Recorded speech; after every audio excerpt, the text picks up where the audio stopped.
मेरी छोटी इस उम्र में अगर मैं कहूँ ये फोटोग्राफिक संकेत है। सीओ से हम सब ये तवक्को लगा के बैठे थे कि मिनिमम हैंडशेक हो जाएगा, लेकिन वो भी नहीं हो सका। बड़ा उछल रहा था पाकिस्तान और पाकिस्तानी। जब तक बीजेपी है ये मुमकिन नहीं है। वर्ल्ड की सुपर पावर अमेरिका इतना कमजोर ब्रोकन क्यों खुद को फील कर रहा है? एक इंसान सोचिए कि एक समय पे एक दुश्मन बनाता है, दो दुश्मन बनाता है, तीन दुश्मन बनाता है। डोनाल्ड ट्रंप ने एक साथ 100 दुश्मन बना लिए। कोई भी अक्ल वाला इंसान है जो आपको बता सके कि इंडिया भी एक छोटी इकोनॉमी नहीं है, बड़ी बन रही है, बहुत ज्यादा स्ट्रांग होती जा रही है आहिस्ता आहिस्ता। अब भारत को धक्का नहीं दे सकते। अब भारत को धक्का देंगे, आपको जवाबी कार्रवाई में फिर धक्के का बदला धक्का मिलेगा। ट्रंप ने ना गलत मुल्कों से पंगा ले लिया। इंडियन गवर्नमेंट जैसी भी है, मोदी का किरदार जैसा भी है, इंडिया में गवर्नमेंट डेमोक्रेटिक है। Mister Donald Trump, your so called dead economy. मेरा अपना तजिया ये है कि इंडिया बिल्कुल चाइना के कैंप में नहीं जाए। पाक वर्सेस इंडिया की वॉर आई थी, इसमें ट्रम्प ने बेसिकली पाकिस्तान का ज्यादा साथ दिया था, इसकी वजह से भी इंडिया थोड़ा सा उसके खिलाफ हो गया है। डोनाल्ड ट्रंप ने कोई बेवकूफ सी बातें की हैं जिसकी वजह से नरेंद्र मोदी ने अपनी इज्जत बचाने के लिए ये काम किया है। ट्रंप पता नहीं नींद के अंदर ट्वीट कर देता है या वो नशे के अंदर ट्वीट कर देता है कि उसको पता नहीं होता है कि उसने लिखना क्या होता है। क्या मिला चाइना को पूरी दुनिया को बुला के मधु करके मैसेज देके? बड़ा उछल रहा था पाकिस्तान और पाकिस्तानी कि सुपर पावर अमेरिका ने इंडिया पे टैरिफ लगा दिया, वो भी 50% का। अब तो मोदी जी को झुकना पड़ेगा भाई, उनके पास तो कोई रास्ता कोई ऑप्शन बचा नहीं। पाकिस्तानी खुश हुए जा रहे थे, लेकिन ट्रंप चाचा ने पाकिस्तानियों के इस खुशी पे पानी फेर दिया, क्योंकि मोदी जी के फोन न उठाने के बाद ट्रंप चाचा ने अब रोज खत लिख रहे हैं ट्विटर के जरिए। अफसोस जता रहे हैं कि भारत जैसा दोस्त को हमने अपने हाथों से निकलने दिया, हमारे हाथ से निकल गया, चाइना के खेमा में जाके बैठ गया। अब ट्रंप के बदला हुआ सुर देख करके भाई पाकिस्तान के लोगों का भी सुर बदल गया है। तो आइए सुर क्या बदला है देखते हैं इन वीडियो में। नमस्कार, मैं आपका दोस्त डीपी, चलिए देखते हैं वीडियो। मेरी छोटी इस उम्र में अगर मैं कहूँ कि एक मुल्क दूसरे मुल्क को अलविदा इतने इमोशनल तरीके से करता है, ये हमने आज डोनाल्ड ट्रंप की इस ट्वीट में से देखा है। अमेरिकी सदर डोनाल्ड ट्रंप का एससीओ इजलास पर रद्द-ए-अमल सामने आया है। सदर ट्रंप ने मोदी, चीन और रूस के सदूर की तस्वीर को शेयर किया है। आपके सामने ट्वीट है, आप देखिए कि वो कह रहे हैं कि हमने रशिया और इंडिया को खो दिया है डीपेस्ट एंड डार्केस्ट चाइना के लिए, और साथ साथ ढेर सारी दुआएं भी दी हैं कि आपकी ये जो जर्नी है ये लॉन्ग रहे एंड प्रोस्पेर से। क्या ये फोटोग्राफिक संकेत है कि अमेरिका का वर्चस्व अब खत्म होता नजर आ रहा है? Is this the end of American hegemony? Is this the end of the overall suzerainty that America enjoyed? Question यहाँ पर ये है कि वर्ल्ड की सुपर पावर अमेरिका इतना कमजोर और इतना जो है ब्रोकन क्यों खुद को फील कर रहा है? दोस्तों, डोनाल्ड ट्रंप ने अमेरिका को बर्बाद कर दिया और उसकी इज्जत तार तार कर दी। इसने आदेश पास कर दिया है, धमकाओ दूसरे देशों को, टैरिफ से नहीं, युद्ध से। कि बोलो रशिया को, बोलो चाइना को, हम लोग युद्ध के लिए तैयार हैं। तो ये अपने सारे पत्ते टेबल पे डाल रहा है कि कोई तो पत्ता चलेगा यार, कोई तो झुकेगा, कभी तो मेरी बात मानेंगे।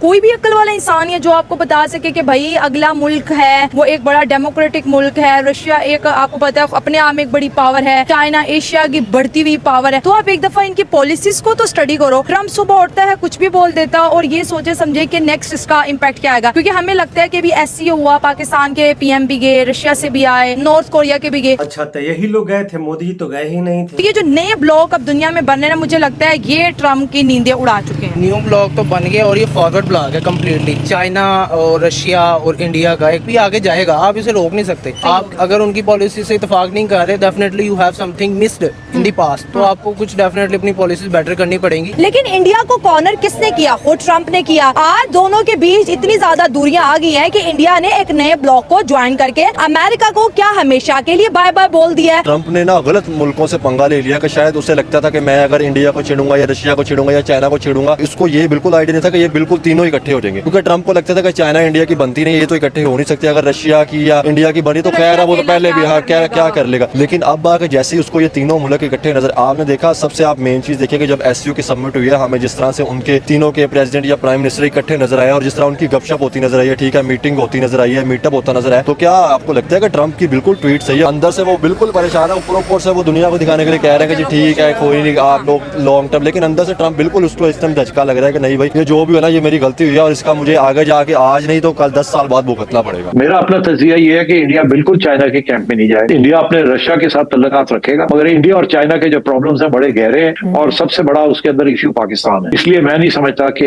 ये डोनाल्ड ट्रंप के वो जनाब चाइना के डार्क एरियाज के अंदर इंडिया जा रहा है, ऐसी बात नहीं है। चाचा जान घर बैठे ही एनालिसिस कर दिए, इंडिया चाइना के ग्रुप में नहीं जाएगा। डोनाल्ड ट्रंप ने कोई बेवकूफ सी बातें की हैं जिसकी वजह से नरेंद्र मोदी ने अपनी इज्जत बचाने के लिए ये काम किया है, मगर इसका ये मतलब मतलब नहीं है कि वो इस कैंप के अंदर जा रहा है। इंडियंस इतने भी बेवकूफ नहीं है कि एक छोटी सी बात के ऊपर वो कूद जाए किसी और कैंप में जहाँ की उनको कुछ नहीं मिलना उस कैंप के अंदर। पाक वर्सेस इंडिया की वॉर आई थी, इसमें ट्रम्प ने बेसिकली पाकिस्तान का ज्यादा साथ दिया था। इसकी वजह से भी इंडिया थोड़ा सा उसके खिलाफ हो गया, क्योंकि रशिया और इंडिया एक साइड पे थे, पाकिस्तान के साथ अमेरिका मिल गया था ना कि हम सीज फायर करा रहे हैं पाकिस्तान और इंडिया की वॉर के दरमियान। तो एक पूरी जो साइकिल है अमेरिका में, पूरी साइकिल डिसरप्ट कर दी डोनाल्ड ट्रंप ने। आपकी इकोनॉमी रिसेशन के दहाने पे खड़ी है, कभी भी जा सकती है। तो जो अमेरिका कह रहा था ना हमारा मार्केट नहीं मिलेगा, फिर तुम देखना भारत में क्या होगा। You can take your dead economies mister Donald Trump, your so called dead economy. तो आपको पता है कि एससीओ समिट जब होनी थी उससे पहले ट्रंप क्या कह रहा था, कभी वो चाइना को, कभी वो रशिया को, कभी वो इंडिया को डेड इकोनॉमी कहते हैं, हमने सुना है, ठीक है। और हमने उसके अलावा भी डिग्रेड करते सुना है कि आप लोग कहाँ तक जाएंगे, अमेरिका के बगैर क्या कर सकते हैं। और उसके बाद जैसे एससीओ समिट आप देखें कि चाइना के पास कितनी बड़ी पॉपुलेशन है, इंडिया के पास कितनी बड़ी पॉपुलेशन है, उसके बाद अगर हम रशिया की बात करें तो उसके पास कितने एसेट्स हैं, ठीक है ना। तो जब ये तीनों इकोनॉमी मिली, वहाँ पे सिर्फ नहीं था पाकिस्तान भी वहाँ पे मौजूद था, ठीक है, उसके अलावा और भी कंट्री वहाँ पे मौजूद थी। तो जब ये इन कंट्रीज को ट्रंप ने इकट्ठा देखा ना, तो उसने अपने वो जैसे कहते हैं ना कि आइसोलेट कर दिया था इन सब ने, पावर जाती देखी। तो फिर वो ट्रंप ने, अच्छा मैं सही बात बताऊँ ना, तो मुझे समझ नहीं आती कि ट्रंप पत्नी जो हम रिस्पेक्ट करते हैं, हमें हर किसी की करनी चाहिए रिस्पेक्ट, जो भी प्रेसिडेंट या प्राइम मिनिस्टर रिस्पेक्ट करनी चाहिए। लेकिन एक लॉजिक भी होता है कि मुझे लगता है कि ट्रंप पता नहीं नींद के अंदर ट्वीट कर देता है या वो नशे के अंदर ट्वीट कर देता है कि उसको पता नहीं होता कि उसने लिखना क्या होता है। भाई ट्रंप बहुत बड़ा बिजनेसमैन है, उनको सब पता है कि लिखना क्या है। ये उनकी बौखलाहट और डर है, क्योंकि मोदी जी तो उनका फोन उठा नहीं रहे हैं। तब ट्विटर ही एक मात्र सहारा है जो कि खत लिख सके मोदी जी को। तुम भी इंडिया के ऊपर और टैरिफ लगाओ जैसे मैंने करा है। तुम लोग काफी नहीं कर रहे, तुम्हें और टैरिफ लगाने की जरूरत है, और टैरिफ लगाने की जरूरत है, तुम लगाओ। ट्रंप ने बोला टैरिफ, इन लोगों ने पता नहीं क्या सुना, ये लोग बात कर रहे हैं फ्री ट्रेड एग्रीमेंट की। तो ट्रंप वहां पे भी फ्लॉप हो गया भाई। अमेरिका ये भी कह रहा है कि ये तो अभी शुरुआत है, अभी सैंक्शन 2 सैंक्शन 3 यानी अभी तो और टैरिफ लगने हैं इंडिया पर। तो क्या इंडिया ये अफोर्ड कर सकता है? कि ईरान एक छोटा सा मुल्क है और उसके ऊपर अमेरिका ने कितने सैंक्शन लगाए थे, वो भी सर्वाइव कर रहा था, ठीक है ना, अभी तक कर रहा है, ठीक है। तो क्या आपको लगता है कि इतनी बड़ी जो इकोनॉमी है या इतनी बड़ी जो पॉपुलेशन है वो क्या सर्वाइव नहीं कर पाएंगे? इस वक्त यानी अपना मतलब निकलवाने की यूरोपियन यूनियन जो है वो इंडिया के चापलूसी कर रहा है, आप कह रही हो? इसकी एक और वजह ये भी है कि उनको जरूरत है कि एक बहुत बड़ी मार्केट है, उनको जरूरत है इंडिया की। एक हिसाब से इंडिया भी एक छोटी इकोनॉमी नहीं है, बड़ी बन रही है, अंडर डेवलपमेंट जरूर है, बट बहुत ज्यादा स्ट्रांग होती जा रही है आहिस्ता आहिस्ता। इंडियन गवर्नमेंट जैसी भी है, मोदी का किरदार जैसा भी है, इंडिया में गवर्नमेंट डेमोक्रेटिक है। जमहूरी तौर पे मोदी सरकार आई है, मजमूरी तौर पे अवाम ने वोट देकर उन्हें लाया, लेकिन उसके बरक्स पाकिस्तान में अब नाम नहीं लिया जा सकता, वरना उठा के ले जाते हैं घर से। ये आजाद मुल्क पाकिस्तान है, सच बोलने वालों को घर से उठा लेते हैं, यही तो आजादी है पाकिस्तान का, जो फॉरेन प्रेस नहीं बनाना चाहते। पीछे से हम देखते आ रहे हैं 200 से 300 years ago before like world Wars में रशिया और अमेरिका हमेशा खिलाफ रहे हैं। अब अगर इंडिया अमेरिका की बात मानेगा तो फिर रशिया के साथ उसकी खुली जंग हो जाएगी। फिर दोबारा वो क्यों ट्रेड करेंगे जब वो अमेरिका के साथ मिल जाएंगे या उनकी बात मानना शुरू कर देंगे या वो सीज फायर कर देंगे, क्योंकि बेसिकली यूक्रेन को भी तो अमेरिका पीछे से सपोर्ट कर रहा है ना। एक इंसान सोचिए कि एक समय पे एक दुश्मन बनाता है, 2 दुश्मन बनाता है, 3 दुश्मन बनाता है। डोनाल्ड ट्रंप ने एक साथ 100 दुश्मन बना लिए। अब दोस्तों इसमें से कुछ कमजोर देश हैं जो कुछ कह नहीं पा रहे। ट्रंप ना कुछ ऐसी ट्रंप से गलतियां जरूर हो रही हैं, देखे ना, सिर्फ पॉलिसी को स्टडी नहीं कर रहा। हाँ देखें यहाँ पे सिर्फ एक चीज नहीं है, एलॉन मस्क ने कितना उसका साथ दिया, ठीक है, वो सेपरेट हो गया। और हमने बड़ा देखा कि बहुत लोग जो ना ट्रंप से सेपरेट हुए। आप देखें कि अगर आप सिर्फ ये बात ना करें, अगर आप यूरोप की बात करें, ठीक है ना, ठीक है, यूरोप के ममालिक जितने भी हैं वो अब उनका भरोसा ट्रंप से, जैसे यूक्रेन रशिया की वार की बात की जाए, वो उठता जा रहा है, ठीक है। तो मुझे लगता है कि ये शायद ये बहुत सी ऐसी गलतियां हैं जो ट्रंप से हो रही है, जिसकी वजह से अमेरिका के ऊपर बहुत बुरा असर पड़ रहा है। अब भारत को धक्का नहीं दे सकते, अब भारत को धक्का देंगे आपको जवाबी कार्रवाई में फिर धक्के का बदला धक्का मिलेगा। ये कभी अमेरिका के साथ हुआ नहीं और इससे अमेरिकन कंफ्यूज हो गए, क्योंकि अमेरिका के लिए ये अनएक्सपेक्टेड था कि एशिया से कोई देश एक सुपर पावर को ऐसे आंख दिखाएगा। आपने पिछले दिनों इलॉन मस्क ने बहुत बड़ी उन्हें सपोर्ट दी थी, सोशल मीडिया कैंपेन चलाई थी, उन्होंने आई थिंक पूरा ट्विटर बाय किया था। बहुत बड़ी बात है, ट्रंप को प्रमोट करने के लिए पूरी सोशल मीडिया वेबसाइट आप खरीद लेते हैं पूरी दुनिया की, और वो बंदा आज ट्रंप के खिलाफ है या अमेरिका में जो भी सिचुएशन चल रही है। तो मेरा ख्याल है ट्रंप बहुत ज्यादा इमोशनल है। अमेरिका की मीडिया भी ट्रंप को क्रिटिसाइज कर रही है। डेफिनेटली करेंगी वो, जब आप पूरी दुनिया आपके हाथ से निकल रही है, आप एक सुपर पावर है। पर आप ये चेक करें कि इंडिया ग्रो कैसे कर रहा है। आप देखें कि चाइना के साथ उनकी डिफरेंट डील्स चल रही है, रशिया के साथ उनकी हल्की ट्रेड चल रही है। उसके बाद ट्रंप जो है वो अपनी टांग जो है दोबारा से घुसा रहा है, और ट्रंप ने मुझे लगता है कि अपनी टांग तड़वा के जब तक नहीं बैठेगा तब तक ये बंदा इसको सुकून नहीं आएगा। सबसे पहले तो पाकिस्तान की अगर हम इकोनॉमी की बात करें तो पाकिस्तान इस वक्त मेरे ख्याल से